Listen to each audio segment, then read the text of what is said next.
नमो नमः। Hello students, कैसे हो सभी? बढ़िया। फ्रेंड्स, इससे पहले हमने यही चैप्टर का पार्ट 1 देखा हुआ था। ठीक है, पार्ट 1 में हमने ढेर सारी बातें की थी। ठीक है, अब उसके आगे वाली चीज़ें आज हम वो देखने वाले हैं। ठीक है, तो इसमें हमने फर्स्ट और सेकंड पैराग्राफ देखा था, जिसके अंदर हमने बात की थी कि फर्स्ट में बोला था आहार, निद्रा और भय।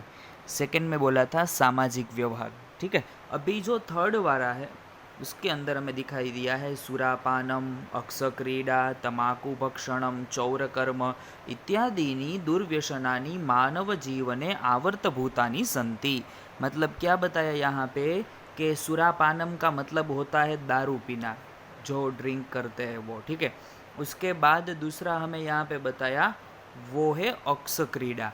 अक्षक्रीडा मतलब कि वो जो पासा की रमत होती है, हम गुजराती में बोलते हैं ना, जुगार खेलते हैं वो। उसके बाद यहाँ पे दिखाई दिया तम्बाकू भक्षणम, जो ये टोबैको वगैरह लेते हैं वो। और उसके बाद चौर कर्म मतलब जो लोग चोरी करते हैं ये। इत्यादि दुर्व्यसनानि मानव जीवने आवर्तभूतानि सन्ति, मतलब ये सभी दुर्व्यसन है।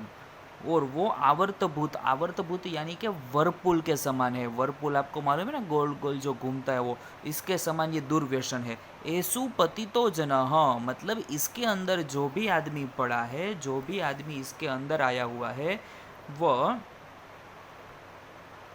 बहिः आगंतुम न शक्नोति, वो बाहर आ सकता नहीं है। मतलब जो भी आदमी इसके अंदर पड़ा हुआ है वो बाहर निकल सकता नहीं है। मतलब जो भी व्यसन कर रहे हैं वो उसके अंदर से कभी बाहर नहीं निकल सकते। अतः तत्र पतनमेव न भवेत् तादृश प्रयत्न करणीयो भवति, हमारा उसी तरह पतन न हो, इसीलिए हमें हमेशा प्रयत्न करते रहना चाहिए कि भाई हमें इन सभी दुर्व्यसनों से दूर रहना है।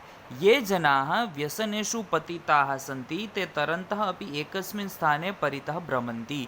जो लोग इस व्यसन में पड़े हुए हैं वो एक ही स्थान पे घूमते रहते हैं। वो आपने देखा ना, कोई आदमी दारू पी के चलता है तो वो कैसे चलता है? ठीक तरह से वो चल सकता नहीं। वैसे ही लाइफ में ये जो भी लोग दुर्व्यसन में पड़े हुए हैं वो कभी भी ठीक तरह से अपना काम कर सकते नहीं है। तेषाम प्रगति बाधिता भवति, उसकी कभी भी प्रगति, वो कभी भी लाइफ में कुछ भी अच्छा नहीं कर सकते।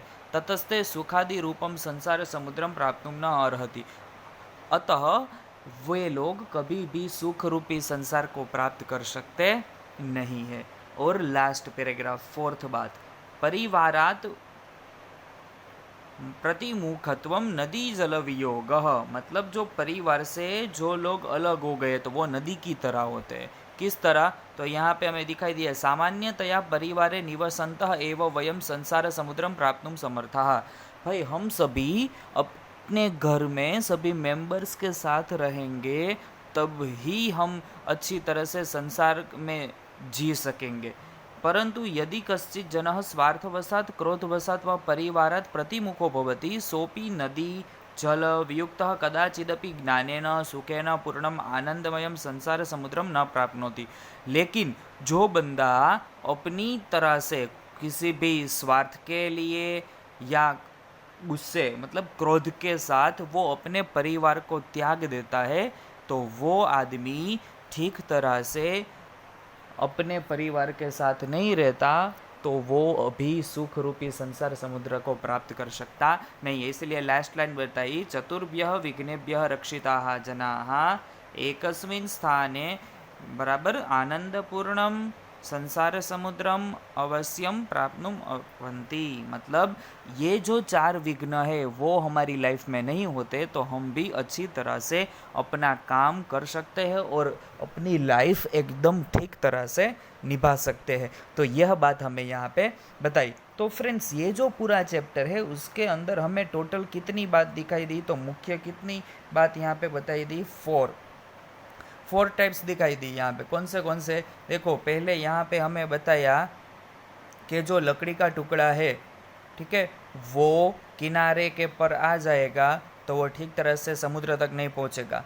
ये लकड़ी का टुकड़ा पानी के अंदर डूब जाएगा तो भी समुद्र तक नहीं पहुँचेगा।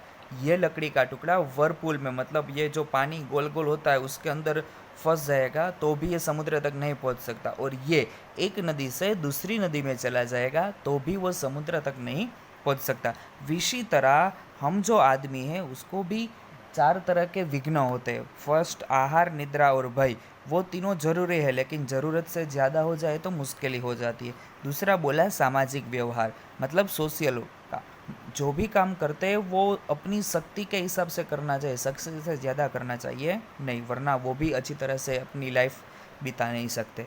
थर्ड बोला वर्लपूल की तरह, जो लोग दारू पीते हैं, तम्बाकू खाते हैं, चोरी करते हैं, पासा खेलते हैं, तो ये सभी लोग भी दुर्व्यसन में पड़े हो तो वो भी अपनी लाइफ अच्छी तरह से नहीं बना सकते। और लास्ट, एक नदी से दूसरी नदी, वैसे ही तरह हम अपने परिवार से अलग हो जाते हैं तो हम भी अच्छी तरह से अपना काम और अपनी लाइफ नहीं जी सकते। तो फ्रेंड्स, दोनों की 4 बात, जैसे लकड़ी की 4 बात है वैसे ही हमारी भी 4 बात है। हमने ये बात सीख ली तो हमें लाइफ में कभी भी कुछ भी प्रॉब्लम नहीं आती है, और प्रॉब्लम आती है तो उसे कैसे फेस करना है वो हमें समझ में आता है। ठीक है। और फ्रेंड्स, इसकी जो भी PDF भेजी जाएंगी उसमें से आपको वो जो एक्सरसाइज है, वो जो स्वाध्याय है, वो उसमें से देखकर लिखना है, उसका ट्रांसलेशन वो भी आपको लिखना है। ठीक है।